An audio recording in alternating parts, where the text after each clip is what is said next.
Hi, this is Scott Garibay, and today I'm going to be talking about Keyforge and what are the differences between Keyforge and Magic the Gathering. So Keyforge is a really interesting game that is coming up. We're expecting a Q4 2018. I am super excited about this. I just pre-ordered 10 decks for myself. I'm super psyched. All right, so let's get into it. All right, first thing, the identity card. So every single deck has an identity card, a card declaring the name of the deck. This is not even possible in Magic the Gathering, okay? The other thing about Keyforge that's critically different than Magic the Gathering is common resources. The game has shared resources, resources that go between that players can share, right? So what are those? Amber, right? Which I'm going to refer to as Amber. Status cards and damage tokens. All of those are a pool that can be shared between players. It's quite likely that, well, I will tell you, I think one of the things that's really going to be interesting about Keyforged is the fundamental difference of what do you do with, this is really key. What do you do with traditions that have, there's essentially, collectible card games are 25 years old, right? 25 years old. So there are traditions that occur with those, within CCGs, and it's going to be very hard for Keyforge players to forget those traditions. Because one of the things I think is going to happen right away is virtually no one is going to be playing Keyforge that hasn't played Magic the Gathering, or some other CCG, right? So those traditions are going to carry over, right? So this idea of shared resources is going to be an issue because, one, in Magic, you don't share nothing, nothing, right? You literally mark your territory with a mat, and so I think, it's incredibly interesting that Richard Garfield is saying, hey, there's going to be some shared resources. I think that very, very quickly may be ignored by all players and they'll just bring their own resources, but the game is saying, let's share. That's incredibly interesting, right? It's different, right? Let's talk about damage. So on creatures, damage does not drop off after your turn. It remains for turns and turns and turns. Critical difference, okay? All right, key tokens, right? Key token, here's another one. This is critical. You are building, not killing. So this game, you forge keys. It takes 6 amber to forge a key.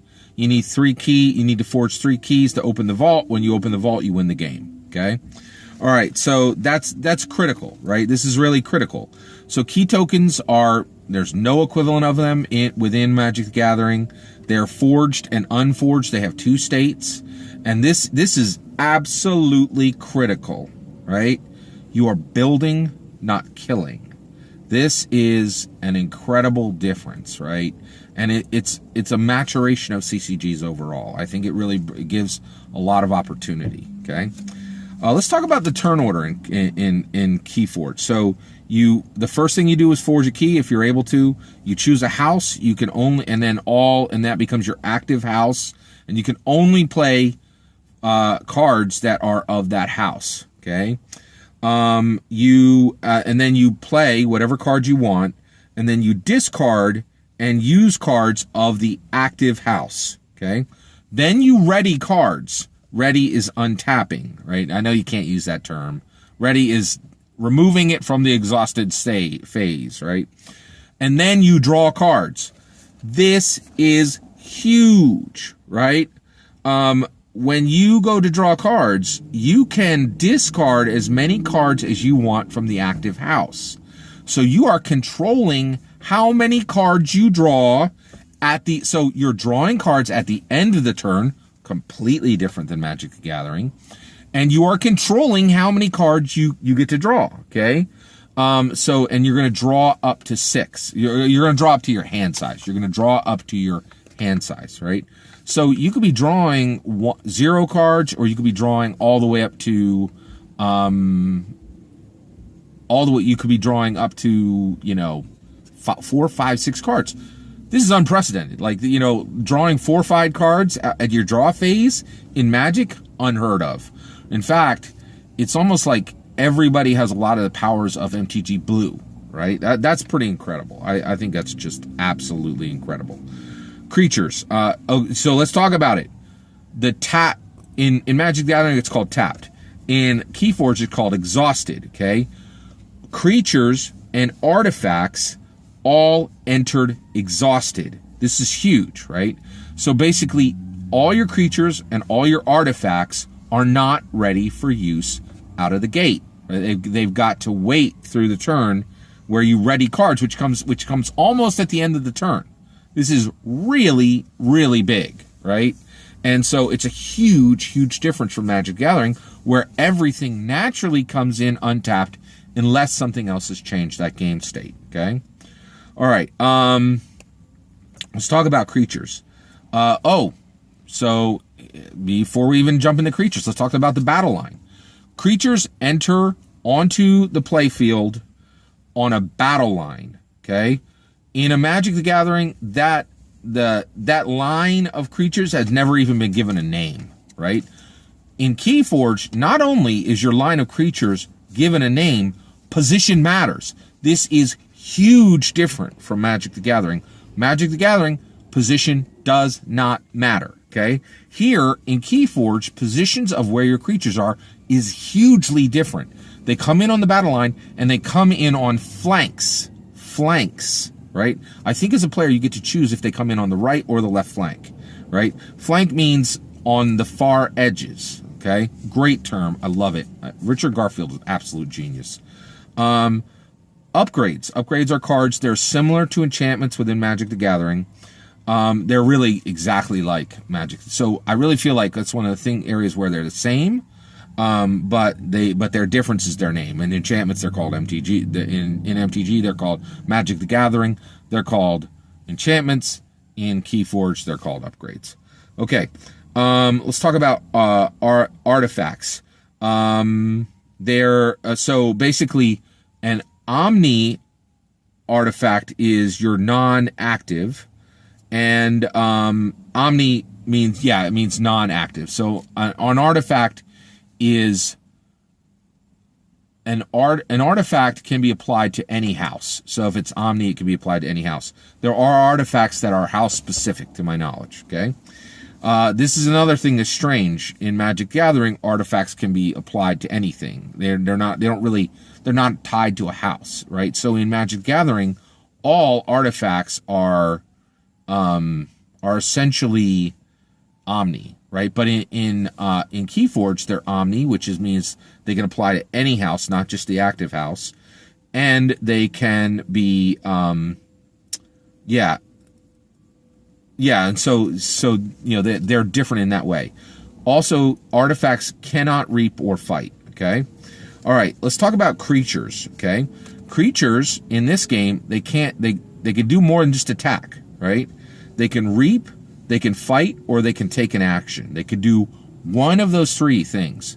So and so having a creature fight in Magic, it's going to say, I'm picking this one creature, I'm going to fight it. That takes a special card. Normally in Magic, you just have it attack. Your opponent chooses which creature is going to fight that. Completely different in Keyforge. With your creature, when you can have it fight, you can have it deal damage directly to any creature you choose. It cannot deal damage to a player, okay? Because a player never dies in this game. An Archon never dies in this game because we are building, we are not killing. There's an absolutely critical difference, okay? All right, so the creatures, and then they can reap. They can get amber. You need that 6 amber to forge those keys, right? There's no equivalent to that within Magic the Gathering. For actions, there is absolutely equivalent to this in Magic the Gathering. It's just a mana ability or a tap ability in Magic the Gathering. Here, creatures have abilities exactly like they do in MTG. Okay. Also, reaping and fighting can also trigger reap or fight actions. So when you reap, that can trigger an action. When you fight, that can trigger an action so that you get both the reap or the fight. So you would get reap and action or fight and action. You're not going to get reap, fight, and action, right? That's pretty big. It's a really big difference. The attacker chooses the creature that they're going to attack. The active player chooses when they fight, they're choosing which creature they fight. This is a huge difference from MTG, right? All right. Also, this is big. In Magic the Gathering, infinite loops are like the holy grail of every Magic player, right? Especially Modern. Good grief. I think it's the only reason people play Modern. This is brilliant. In Keyforge, no infinites. If you start a loop, that loop is capped at 6 iterations. Huge, huge difference, okay? So those are the primary changes. Also, one of the things with forging a key, you need that 6 amber, and you must do it. When you have that 6 amber, you must forge a key if you're able to. And you cannot forge more than 1 key per turn. Again, all of that is different than Magic Gathering. Magic Gathering has absolutely no equivalent, right?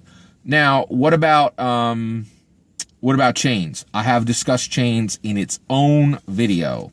So chains, again, completely unprecedented in Magic.